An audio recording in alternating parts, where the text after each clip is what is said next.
Bonjour à tous les amis, on se retrouve pour le quintet de mercredi, direction l'hippodrome d'Anguin dans la spécialité du trot avec le quintet qui va se disputer le prix du Médoc en Réunion 1 course 4, départ 18h, parcours de tenue, que 13 partants, 6 en tête, 7 au 25 mètres, il ressemble un petit peu, si on enlève la candidature de la jument de Mathieu Abrivard, ça ressemble au quintet de samedi, ça veut dire qu'il n'y a pratiquement aucune rayure.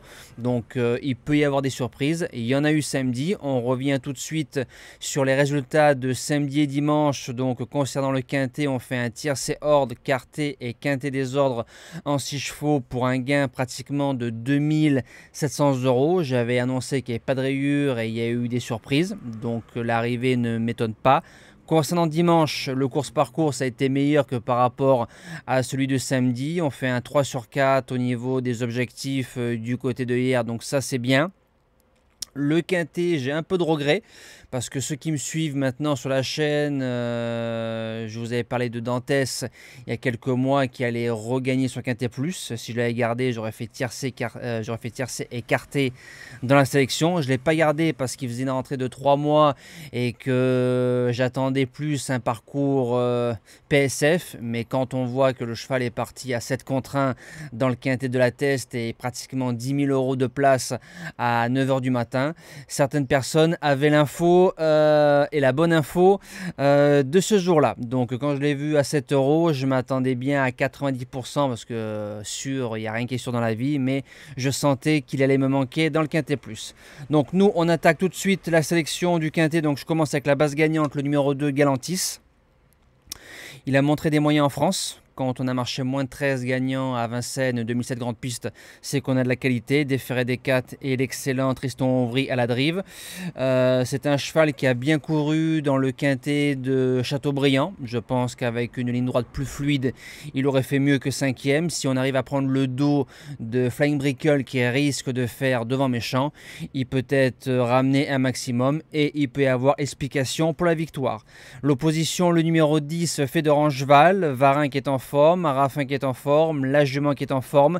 Elle a déjà rendu 25 mètres sur ce tracé-là, donc ça c'est bien. Elle reste sur de belles valeurs ici et à la différence de certains candidats, c'est une jument qui peut faire toute seule le dernier kilomètre. Premier outsider, le numéro 4, Hurricane River. Alors si on prend ses courses en France, déféré des 4 quand il reste au trot, c'est tout le temps dans les 4 premiers. Donc ça c'est magnifique. Faut se rappeler d'une belle valeur au mois de février à Vincennes. S'il avait eu le passage, il aurait lutté pour la victoire dans une course où on retrouve Audi Quick, Graal du Trésor et Eradames. Donc une ligne flambante. Il n'a pas couru depuis 1 mois 3 quarts, mais ça c'est pas trop grave. Si on l'a préparé en conséquence et sage, il sortira pas du multi. Deuxième outsider, le numéro 6, Flying Brickle, 6 sur 9 sur le parcours, donc ça lui fait un taux de pourcentage de réussite de 65-70%. Il va devant, c'est un dur, l'engagement est sur mesure, il a de quoi garder une place dans les 5. Pour les chances, on commence avec le numéro 13, Faubourg, cheval de classe. Il est 3e d'une course le 15 juillet dans une course où il y avait fait de Rangeval. Maintenant, Faubourg au 25 mètres, c'est plus un cheval qu'il faut accompagner et gicler vraiment dans les 200-300 derniers mètres, donc plus un pisteur. En 6e position, le numéro 11, Gigot Lover, il est que 5e récemment dans notre course où il y avait notre cheval du jour. Il a de la qualité, ne répète pas ses courses en ce moment, mais le vrai gigolo a son mot à dire. En 7e position, mon petit coup du fou, parce que je pense qu'il va y avoir une surprise. Le numéro 7, Dolce Deban.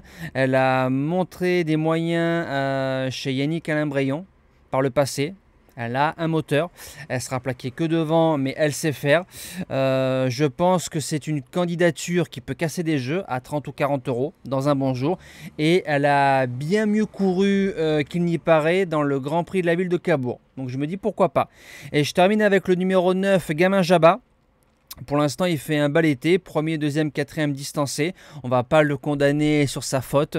Je me dis que dans un bon jour et les bons wagons, c'est un cheval qui a largement sa place dans le quintet, même au 25 mètres. Et en cas de non partant, qui rentrera en 8e position de la sélection, le numéro 5, Zantelazer, jument un peu éclectique, qui ne répète pas ses courses.